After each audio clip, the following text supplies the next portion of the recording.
Hello and welcome to ELL, the channel that will educate and motivate you on your fitness journey. Did you know that back fat isn't really a thing? Yes, you heard that right. There's no such thing as back fat. Now, before you raise your eyebrows in disbelief, let me clarify. When we talk about losing fat from a specific area of our body, like the back, we're referring to an idea known as spot reduction. But here's the catch. Spot reduction is largely a myth. Our bodies don't selectively burn fat from one area over another. Instead, it's a uniform process across the entire body. When you lose weight, you lose it from everywhere, not just your back, your belly, or your thighs. This means that all those targeted back fat exercises you've been doing, they're great for building muscle and improving posture, but they might not be the direct solution to reducing fat in that specific area. So, if you've been focusing on back fat exercises, you might want to reconsider your approach. Ever wondered why some people seem to gain weight around their waist while others might gain it around their hips or back? Let's dive into the fascinating world of genetics to answer this question. Genetics play a key role in determining where fat is stored in the body. Just like how we inherit our eye color, hair texture, and height from our parents, we also inherit our body shape and fat distribution patterns. This is why if your parents or grandparents have a propensity to carry weight in their back area, you might find yourself battling with back fat too. But here's the interesting part. Genetics is not the full story. It's not a life sentence, it's merely a part of the puzzle. It's like being dealt a hand of cards in a game. You can't change the cards you've been dealt, but how you play them can make all the difference. You see, our genes interact with our environment, and in the context of weight gain, this environment is largely our diet and lifestyle. While you can't change your genetics, you can definitely modify your lifestyle habits. You can adopt a healthy diet, get regular exercise, manage stress, and ensure adequate sleep. These lifestyle modifications can help you manage your weight more effectively, irrespective of your genetic predisposition. It's like having a blueprint or a map. You might have a tendency to store fat in certain areas, but that doesn't mean you're fated to be overweight or struggle with back fat. Scientific research has shown time and time again that lifestyle changes can have a profound impact on our health outcomes, even for those with a genetic predisposition to certain health conditions. So, even though your genes may be telling you one thing, your habits can tell a different story. So, before you throw in the towel and blame your back fat on bad genes, remember this. Your genetic makeup may dictate where your body prefers to store fat, but it doesn't control your ability to lose weight. Remember, you can't change your genes, but you can change your habits. What's on your plate matters more than how much you sweat at the gym when it comes to losing weight. You've probably heard it a million times, but it bears repeating. Nutrition is key to weight management. So, what does good nutrition mean? Well, it's not about depriving yourself of everything you love or sticking to a rigid diet that makes you miserable. It's about balance, moderation, and making sensible choices. Let's talk about portion control first. It's not just about what you eat, but also how much you eat. You could be eating the healthiest of foods, but if you're consuming them in large quantities, you're still taking in more calories than your body needs. So it's essential to understand what a serving size looks like for different types of food and stick to it. Now, on to the food itself. Whole foods should be the stars of your plate. These are foods that are unprocessed and unrefined, or processed and refined as little as possible.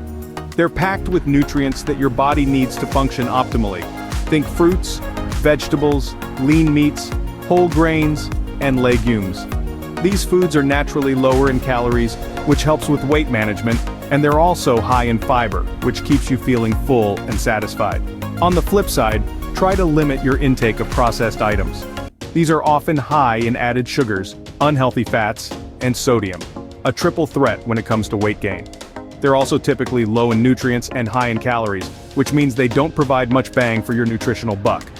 Remember, no food is off limits, it's all about balance. If you want that piece of chocolate, have it. Just make sure the rest of your day is filled with nutrient-dense foods. And finally, don't forget to drink plenty of water. Water not only keeps you hydrated, but can also help you feel full, which can curb overeating. As the saying goes, you can't out-train a bad diet.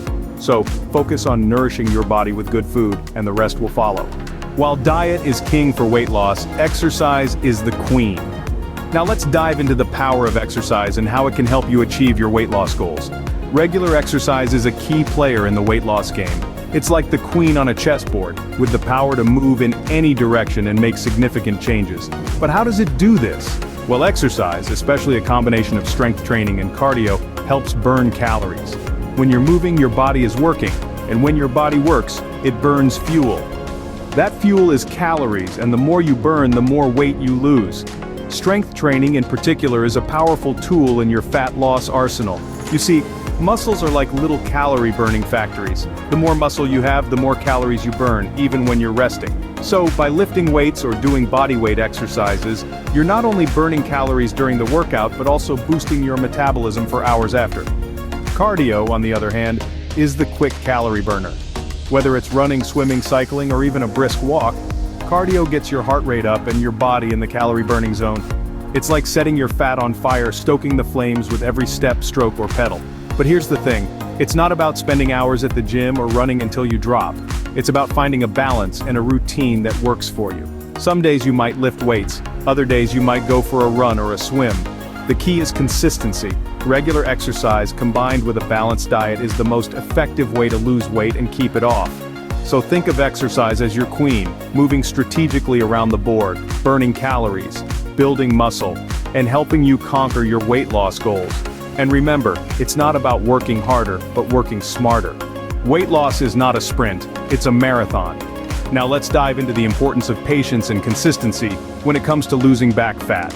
You see, weight loss, especially in stubborn areas like the back, is not an overnight process. It's not about crash diets or intense workout sessions that leave you drained and demotivated.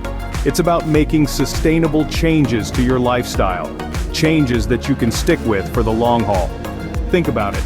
If you've gained weight over several years, it's unrealistic to expect it to vanish in a few weeks. That's not how our bodies work. Instead, think of each small change as a step towards your goal. Maybe it's swapping out that daily soda for a glass of water or taking the stairs instead of the elevator. These might seem like small changes, but over time, they add up. Consistency is key here.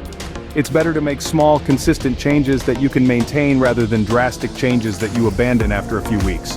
And remember, it's okay to have off days. What matters is that you get back on track the next day. It's also crucial to be patient with yourself. Don't compare your journey with others. Everyone's body is different and we all lose weight at different rates. Just because your friend lost 10 pounds in a month doesn't mean you will, and that's okay.